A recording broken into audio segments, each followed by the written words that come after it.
సుమన్ టీవీలో మీ personal and business promotions కోసం కింది నెంబర్కి కాంటాక్ట్ చేయండి.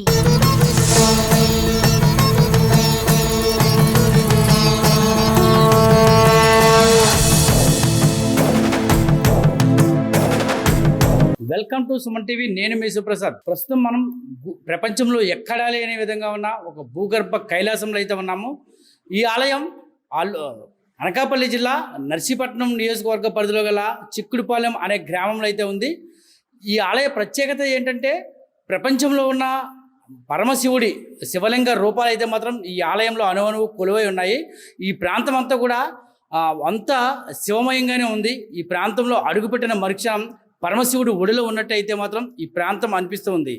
ఇక్కడి ద్వాదశ జ్యోతిర్లింగాలతో పాటు పంచారామ క్షేత్రాలు ఉన్నాయి.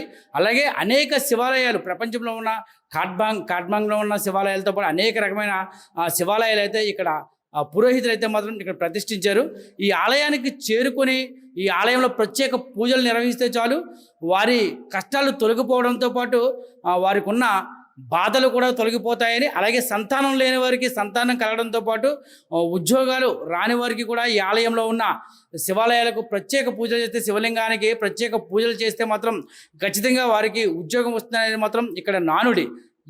ఈ విషయం తెలుసుకున్న భక్తులు వేలాదిగా అయితే మాత్రం ఈ ప్రాంతానికి చేరుకొని ఇక్కడ ఉన్న శివలింగాలకైతే మాత్రం ప్రత్యేకమైన పూజలు చేస్తున్నారు. ఇక్కడున్న మరో విశేషం ఏంటంటే ఇక్కడ గర్భగుడులకు ప్రతి ఒక్కరు కూడా వచ్చి ఇక్కడున్న ప్రతి శివలింగానికి కూడా వారి చేతులతో అభిషేకాలు నిర్వహించుకోవడం అయితే మాత్రం చేసుకోవచ్చు.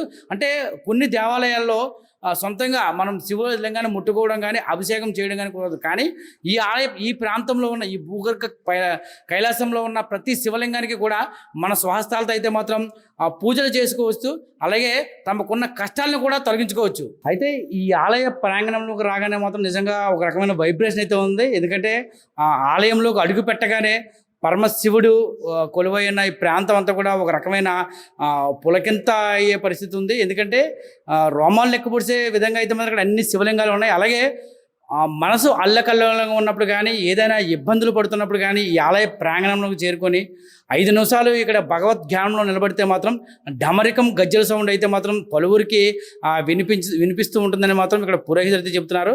అంటే ఎంతో ప్రశాంతంగా కూర్చొని వారి బాధను పరమశివుడికి చెబితే ఖచ్చితంగా ఆ పరమశివుడు ఇక్కడ ఉన్నాడు, సాక్షాత్కరిస్తాడు, వారి సమస్య తీరుస్తాడానికి నిదర్శనంగా అయితే మాత్రం డమరకం గజ్జల సౌండ్తో తాను ఉన్నాననే నిరూపించుకునే పరిస్థితి ఉందని. ఈ ఆలయం ఎంతో మహిమాన్వితమైనది కాబట్టే సినీ గేయ రచయిత తనికెళ్ళ భరణి ఈ ప్రాంతానికి చేరుకొని ఒక రోజంతా ఇక్కడే ఉండి స్వామివారిని దర్శించుకొని ధ్యానం చేసుకొని మరి వెళ్ళడం జరిగిందని పురోహితులు చెప్తున్నారు. అలాగే ఎంతోమంది ఈ ఆలయ ప్రాంతానికి చేరుకుంటారని కూడా చెప్తున్నారు. ఇక్కడ అష్టదిక్పాలకుల్ని కూడా ఈ ప్రాంతంలో ఏర్పాటు చేసి అలాగే కాలజ్ఞానాన్ని రాసిన ఏదైతే బ్రహ్మంగారు ఉన్నారో వారి విగ్రహాలని కూడా ఇక్కడ ఏర్పాటు చేశారు. ఈ ఆలయం ప్రస్తుతం నిర్మాణ దశలో ఉండడం వల్ల ప్రస్తుతం మనం అయితే ఈ విధమైన విజువల్స్ కనపడుతున్నాయి. ఈ ఆలయం కనుక పూర్తి స్థాయిలో కనుక నిర్మితమైతే మాత్రం నిజంగా ఇది భూ కైలాసం లాగే ఉంటుంది.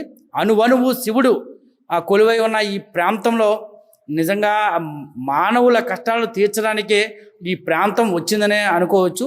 ఈ ప్రాంతం చూస్తే మాత్రం మనకు ఖచ్చితంగా అర్థమవుతుంది. ప్రతి చోట కూడా ఏ మూల చూసించారు ప్రతి మూల కూడా శివుడైతే మాత్రం మనకి ఖచ్చితంగా లింగ రూపంలో దర్శనమిస్తున్నాడు.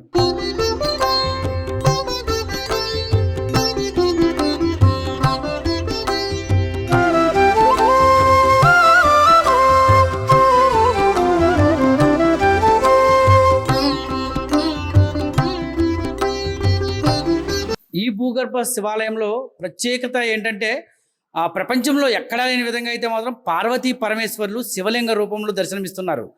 పార్వతీ పరమేశ్వర్లు మనకి విగ్రహాల రూపంలో అయితే మాత్రం ప్రతి ఆలయంలో దర్శనమిస్తూ ఉండగా ప్రత్యేకంగా ఇక్కడైతే మనం చూస్తున్నాం. ఇక్కడైతే మాత్రం పార్వతీ పరమేశ్వర్లు ఒక లింగ రూపంలో అయితే దర్శనమిస్తున్నారు. నిజంగా ఇది కనుల విందుగానే ఉంది. ఎక్కడా లేని విధంగా పార్వతీ పరమేశ్వర్లు శివలింగ రూపంలో దర్శనమివ్వడం, దాన్ని చూసి మనం తరించడం నిజంగా ఎనలేని భాగ్యంగానే భావించవచ్చు. అలాగే అర్ధనారీశ్వరుడు శివుడు పార్వతి ఆ అర్ధనాదీశ్వర రూపంలో అయితే మాత్రం మనం ఆ శివలింగంలో అయితే ఖచ్చితంగా చూస్తున్నాం. అలాగే చతుర్ముఖ శివలింగం కానీ పార్వతీ పరమేశ్వర్లు ఉన్న శివలింగాలు అయితే మాత్రం ఇక్కడ చాలా అయితే మాత్రం మనం కనుల విందుగా చేస్తున్నాయి. ఇక్కడ పానమట్టమే ఒక పార్వతి ఒక శివలింగ రూపంలో అయితే మాత్రం ఇక్కడికి వచ్చిన భక్తులు ఈ ఆలయానికి ఇచ్చే శివలింగాలతో అయితే మాత్రం మొత్తం ఒక శివలింగ దివ్య జ్యోతిలా కనిపించే మాత్రం ఇక్కడ ఉన్న పురోహితులు శర్మ గారు అయితే మాత్రం అనేక కార్యక్రమాలు అయితే చేపడుతున్నారు. తనకు కళ్ళలో కనిపించి శివుడు ఆజ్ఞ ఇవ్వడంతో తాను ఈ ప్రాంతానికి చేరుకున్నానని, ఈ ప్రాంతానికి చేరుకొని ఆలయాన్ని నిర్మించే సమయంలో ఇక్కడ భూమిలో తవ్వేటప్పుడు ఇక్కడైతే మాత్రం ఒక నందీశ్వరుడు ఒక చిన్న శివలింగం అయితే మాత్రం కనిపించిందంటూ చెప్పారు. అప్పటి నుంచి ఇక్కడ ఈ ఆలయాన్ని కూడా ఇది దేదీప్యమానంగా విరాజిల్లుతుంది. తనికెళ్ళ భరణి సినీ గేయ రచయిత ఆయన కూడా ఈ ప్రాంతానికి చేరుకొని ఒక రోజంతా కూడా స్వామివారి సేవలు అయితే మాత్రం దర్శనం చేసుకుంటూ ఉన్నారని అక్కడైతే పురోహితులు చెబుతున్నారు. ఇక్కడ నిజంగా ఈ ప్రాంతం శివక్షేత్రం. ఈ ప్రాంతానికి ఒక్కసారి వచ్చి దర్శించుకుంటే సకల పాపాలు తొలగిపోవడంతో పాటు అష్టైశ్వర్యాలతో వెలుగొందుతారనేది మాత్రం ఇక్కడ ప్రగాఢంగా ఈ ప్రాంత వాసులు చెబుతున్న విషయం. ఇది ఎక్కడో మారుమూల ప్రాంతం అయితే నర్సీపట్నం నుండి చిక్కుడుపల్లి అనే గ్రామానికి రహదారి అయితే ఉంది. ఈ ప్రాంతానికి వచ్చి వారి కష్టాలను చెప్పుకుంటూ వారి బాధలను చెప్పుకుంటూ అయితే మాత్రం స్వామివారికి పంచామృత అభిషేకాలు చేస్తే, ఇక్కడున్న శివలింగాలు అన్నిటికీ కూడా పంచామృత అభిషేకాలు చేస్తే మాత్రం వారి కష్టాలు తీరిపోవడంతో పాటు అలాగే పెళ్లి కాని యువతి యువకులు కూడా ఈ ప్రాంతానికి చేరుకొని ఇక్కడ ఉన్న శివలింగానికి ప్రత్యేకమైన పూజలు నిర్వహిస్తే, ఇక్కడున్న అన్ని శివలింగాలకి కూడా ప్రత్యేకమైన పూజలు నిర్వహిస్తే మాత్రం ఖచ్చితంగా వారి కష్టాలు తొలగిపోతాయన్న సందేహం లేదు. ఇక్కడ మనం చూస్తున్నాం 10,000 రుద్రాక్షలతో అయితే ఒక శివలింగాన్ని అయితే మాత్రం రాగితో తయారు చేశారు. శివుడి కంటి నుంచి జాలువారిన కన్నీటి చుక్కే రుద్రాక్ష అంటాం మనం. ఇలా 10,000 రుద్రాక్షలతో ఆ మహాశివుడిని అయితే మాత్రం ఇక్కడ ప్రతిష్ఠించడం జరిగింది. మనం చూస్తున్నాం విజువల్స్లో. నిజంగా ఈ ప్రాంతం అంతా కూడా నర్మదా బాణలింగంతో పాటు స్వామివారిని ప్రతి శివాలయంలో కూడా స్వామివారిని తాకడానికి మనకి అవకాశాన్ని అయితే ఉంది, గర్భగుడిలో రావడానికి కూడా అవకాశం ఉంది. కానీ ఈ భూగర్భ కైలాస క్షేత్రంలో మాత్రం ప్రతి ఒక్కరూ కూడా ఇక్కడికి చేరుకొని గర్భగుడిలోకి వచ్చి ఇక్కడ ఉన్న ప్రతి శివలింగానికి కూడా పంచామృతాలతో వాళ్ళకి తోచినట్టుగా నీటితో కానీ లేదా పంచామృతాలతో కానీ అభిషేకాలు చేసి అయితే మాత్రం వారి బాధలను తొలగించుకొని సుఖ సంతోషాలతో జీవిస్తున్నారని ఇక్కడ ప్రజలైతే తెలుపుతున్నారు. ఓం నమ శివాయ. సుమన్ టీవీ ప్రేక్షకులందరికీ నా సాదర నమస్కారం. ఇది అనకాపల్లి జిల్లా నాతవరం మండలం చిక్కుడుపాలెం గ్రామంలో ఉన్నటువంటి శ్రీ శివశక్తి క్షేత్రం అనే పుణ్యక్షేత్రం అండి. ఈ క్షేత్రం తాలూకు విశేషం ఏంటంటే భారతదేశంలో ఉన్న అన్ని ముఖ్యమైన దేవాలయాల్లో ఉన్న దేవతలు ఇక్కడ కొలువై ఉంటారు. అంటే ఏంటంటే ఒకే కాంపౌండ్లో 63 దేవాలయాలు, 126 ఉపాలయాలు, 150 దేవతామూర్తులతో పుణ్యక్షేత్రం నిర్మితం అవుతున్నది. ఇప్పటికీ ఈ 63 దేవాలయాల్లో 18 ఆలయాల నిర్మాణం మరియు 15 ఉపాలయాల నిర్మాణం అయ్యింది. అందులో ఇప్పుడు మనం ఉన్నది ప్రపంచంలోనే అతిపెద్ద భూగర్భ శివాలయంలో ఉన్నాం. ఈ క్షేత్రంలో ఇది ఒక ఆలయం.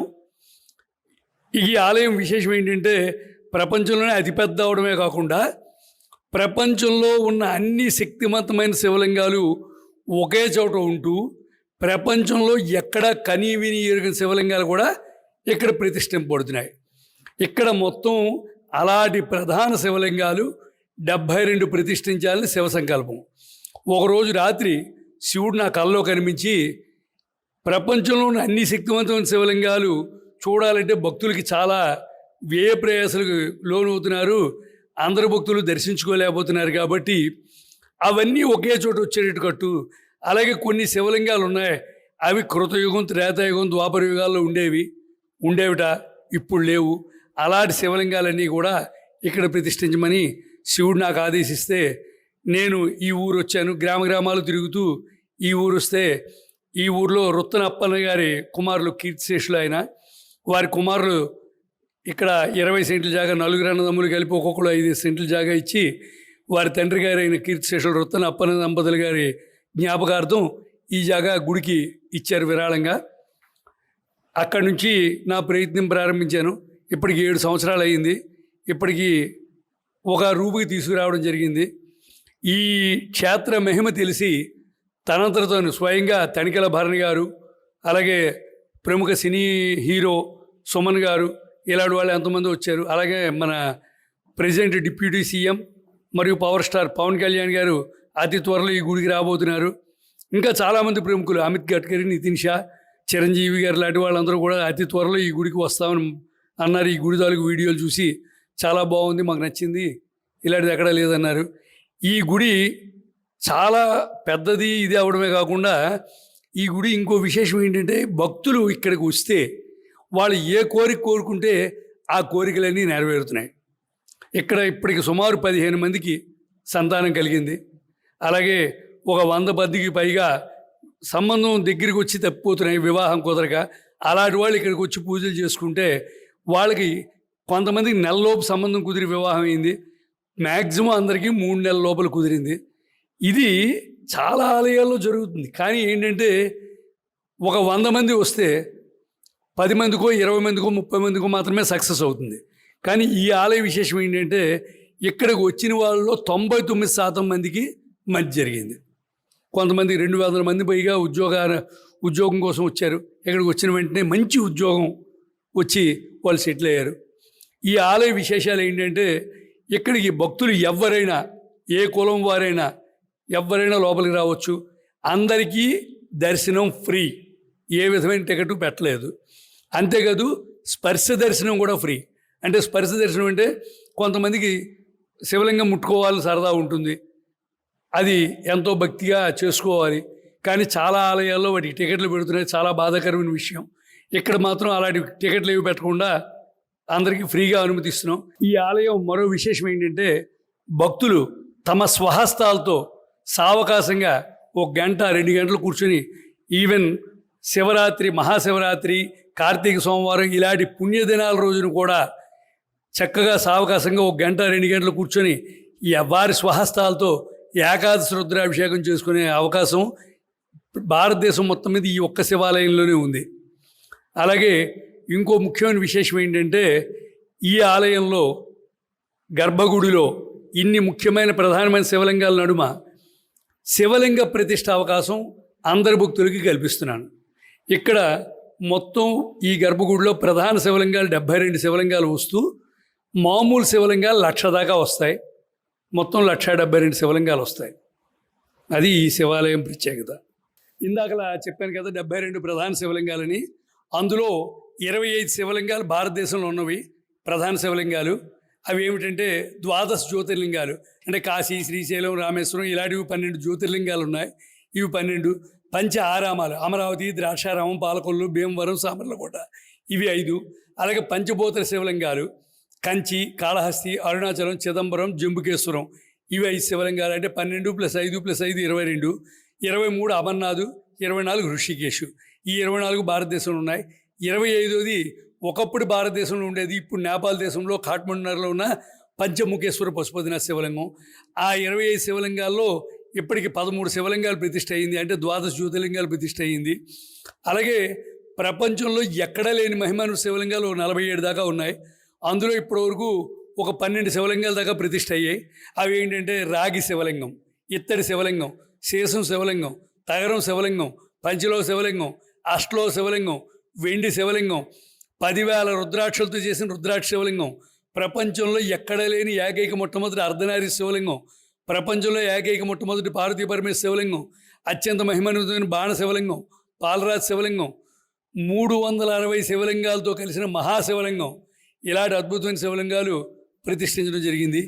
ఇక్కడ అతి త్వరలో నవరత్నాలు అంటే ముత్యాలు, పగడాలు, గోమేధికం, పుష్యరాగాలతో 9 శివలింగాలు రాబోతున్నాయి. అలాగే త్వరలో బంగారు శివలింగం కూడా ప్రతిష్ఠ చేయడం జరుగుతున్నది. ఈ ఆలయం మరో ముఖ్యమైన విశేషం ఏంటంటే భారతదేశంలో ఉన్నటువంటి 160 ముఖ్యమైన జలాలు, పవిత్ర జలాలు, 140 నదీ జలాలు మరియు ఆకాశగంగా, పుష్కరిణి, కపిల్ తీర్థం, ఖడ్గ తీర్థం, పంచదార్ల ఇలాగా ముఖ్యమైన నదీ జలాలు మరియు పవిత్ర జలాలు మరియు సముద్ర జలం కలిపి 160 నదీ జలాలతో కూడిన అభిషేక జలంతో ఇక్కడ ప్రతిరోజు ఇక్కడ ఉన్న అన్ని శివలింగాలకి అభిషేకం జరుగుతుంది. అది ఈ ఆలయ ప్రత్యేకత.